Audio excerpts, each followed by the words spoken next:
আসসালামু আলাইকুম। Hello everyone, welcome to my channel. কেমন আছেন সবাই?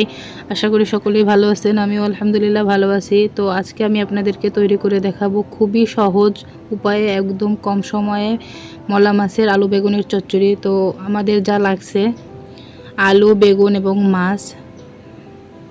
আমি এখানে আলু, বেগুন ও মাছ ভালো করে কেটে ধুয়ে পরিষ্কার করে নিয়েছি। তো এবার চুলায় একটা কড়াই বসিয়ে দিয়ে এর ভিতরে দিয়ে দিচ্ছি আলু, আগে থেকে কেটে ধুয়ে রাখা বেগুন এবং মাছ।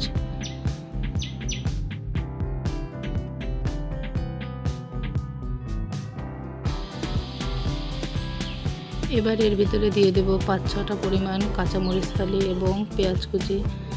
তো দিয়ে এর ভিতরে দিয়ে দেব স্বাদ মতন লবণ এবং হলুদ গুঁড়ো 1 চামচ পরিমাণ।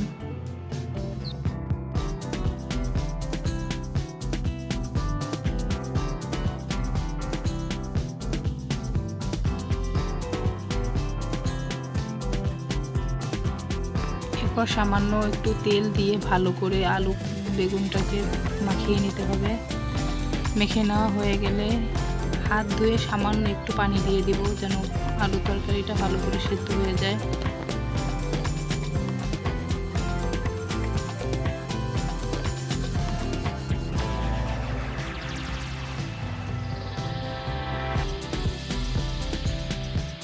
এবার ঢাকনা দিয়ে 5 মিনিট মতন রান্না করে নিব।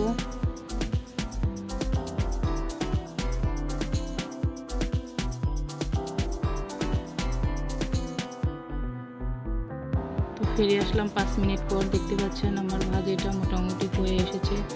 তো এবার আমি কিছুক্ষণ সময় হালকা নাড়াচাড়া করে এটাকে নামিয়ে নেব। তো দেখতে পাচ্ছেন মাত্র 5 মিনিটেই তৈরি হয়ে গেল আমাদের মজাদার মলা মাছের চচ্চড়ি। তো তরকারিটা দেখতে যতটা সুন্দর হয়েছে, খেতে এর থেকে আরও বেশি সুস্বাদু হয়েছে।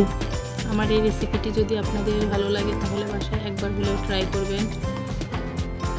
আমার ভিডিওটি যদি আপনাদের ভালো লেগে থাকে তাহলে অবশ্যই একটি সাবস্ক্রাইব করে দিবেন এবং যারা অলরেডি সাবস্ক্রাইব করে দিয়েছেন তাদেরকে অসংখ্য ধন্যবাদ। তো এভাবে পাশে থাকবেন। আজকের মতন এই পর্যন্ত বিদায় নিচ্ছি। দেখা হবে নতুন কোনো ভিডিওতে। ততক্ষণ পর্যন্ত ভালো থাকুন, সুস্থ থাকুন এবং আমার চ্যানেলের সঙ্গে থাকুন। আল্লাহ হাফিজ।